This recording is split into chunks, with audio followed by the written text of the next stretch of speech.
L'attaquer et le mettre en quartier si le loup lui fait volontiers. Mais il fallait livrer bataille, et le matin était de taille à se défendre hardiment. Le loup donc l'aborde humblement, entre en propos et lui fait compliment sur son embonpoint qu'il admire.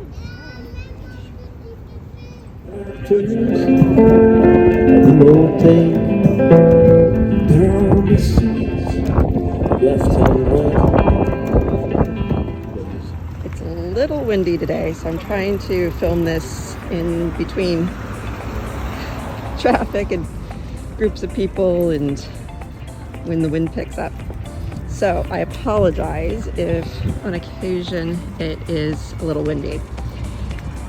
But for this walk and talk,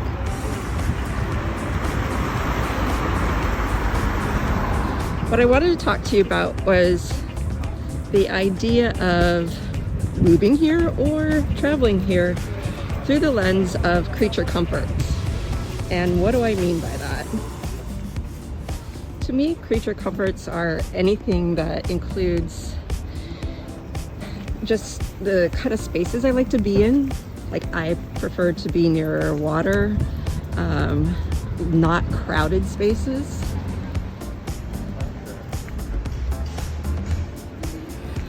So for sure, to me, like, a creature comfort is also just like kind of spaces that you like to be in. So when I rent flats or hotels when I'm traveling, I look for, nice open airy spaces. But I think also in the context of creature comforts, it can even be weather. What's the kind of weather that you like? I do not like hot weather at all. Humidity. I don't like wind. I can absolutely tolerate some rain and inclement weather, no problem, just not wind. As you know, if you've been following along, I like spaces like this where it's a little bit quieter, it's off the beaten path. I prefer, as a creature comfort, spaces that have some sort of cultural and interests or context, educational, who you are as an individual and what you like to do on a normal basis. Do you like to read? What hobbies do you normally do at home? What makes you happiest on your perfect day?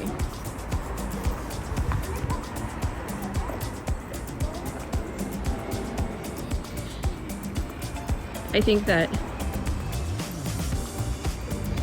making a list of those things and really truly understanding who you are, right?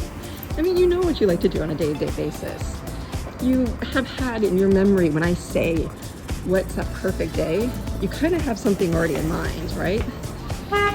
What happened on that day? What did it feel like? What did it look like? What was the weather? Sometimes I have clients that reach out to me and they're at the beginning stages of perhaps thinking about moving to France, or they've been looking at houses. Where do you start? Where do you stop, right? It's a big country. But I think part of the question is, and it's that the dream, right? The dream is to live in France. But you still have to put a layer on top of who you are as an individual. So in the context of moving here, you could use weatherspark.com. And this is the Sorbonne, by the way. And, look at the rainfall, look at the wind, look at the heat during the summer and the cooler temperatures in the winter. Some people think that south of France is the answer, but it's a little dramatized in the media.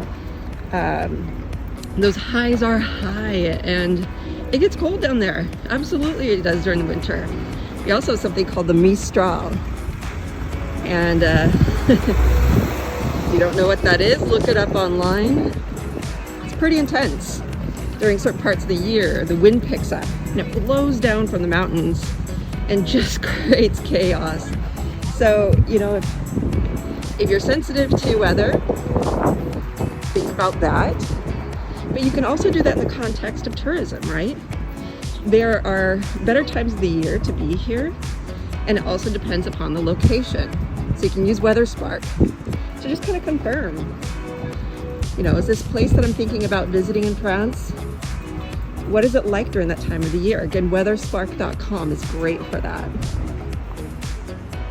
Just in case you're wondering, this is the backside of the Medieval Museum in Paris. Those of you who like tapestries or maybe know about it, this is where the unicorn tapestry normally resides unless it's on tour. We're going up next to the Sorbonne, cutting through to the right, and we'll be at the gardens in no time. Super easy. All right, so now that we've had the weather identified, then what's next? Let's talk about your hobbies, right? Things that you like to do in your free time in the context of moving to France and traveling here. Let me give you an example of what I'm talking about. My normal pace is planned out, and I don't like to be rushed, and I don't like to be around crowds. That's just me. A nice day is calm, a little on the quiet side, lots of space in between things. I'm not running around, rushing around and stuff. So then why would I do that while I'm traveling, right? Just to say that I've been to all these monuments or different locations I had to see. Being more specific, let's talk about, as an example, I come here for the first time and I want to see the Eiffel Tower. I like to be, as we mentioned before, down by the river. I enjoy good food, and I don't like being around crowds. So, as an example, so I wouldn't want to, say, go right up to the Eiffel Tower and spend a good chunk of my afternoon just hanging out right underneath it where all the other tourists are. What I would do is plan a picnic on the river, in its shadow, right across the street where none of the tourists really go, and hang out there for the day. Or at least part of it. Same goes though for moving here, right? Using the food idea, if going to markets and having access to great produce and you know, the farmers markets, then you'd want to think about living in or near a village that has easy access to something like that every week. That is the Pantheon. It has the folk called Pendulum in it, and we're at the Luxembourg Gardens. We're actually right next to each other, FYI. So here we are at the Luxembourg Gardens, and this section of the Luxembourg Gardens is dog friendly. It's not a big part, but you can still enjoy the gardens with your pups, and they can meet other Frenchies. Look, there's one right there. Girls, let's go say hi. So at this point now, what we've identified is a general sense of place based on our weather preference, and we've started to get an idea as to what we are looking for in regards to our hobbies and how you can do tourism based on your hobbies and your creature comforts.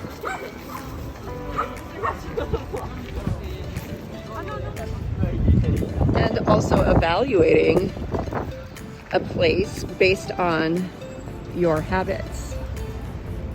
I think all these things are really important, because if you're not really honest with yourself about how you like to spend your time, then your experience, whether you're living here or visiting, isn't going to be as great as if you're really honest about who you are as a person, what you like and don't like.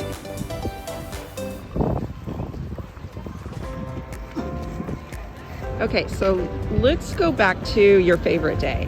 What is it about that experience? How did you start it? How did you end it? What did you do in the middle? Think about everything from the weather, again, to the pace of the day. What were you doing? Did you eat something spectacular? Did you have an experience? Were you around a bunch of people? Were you alone? Were you outside? Were you in some natural spaces, experiencing outdoors? Or were you in a city? Were you doing something cultural? Another way to think about it is maybe perhaps think about when you were traveling somewhere or living somewhere. What didn't you like about that experience? Maybe there was a day or something that happened that you just really weren't all that happy. What was going on that you just truly didn't enjoy about that experience? Create a list of all of these things, pros and cons.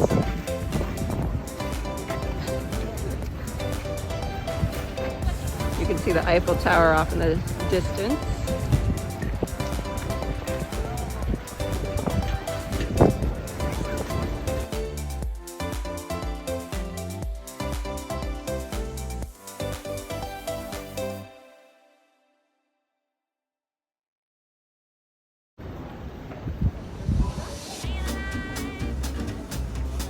If you like that perspective, or perhaps you have one of your own, feel free to share with me what your thoughts are.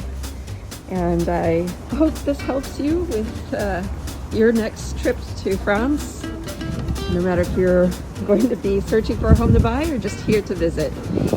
I hope you guys have a wonderful day. I appreciate all of you.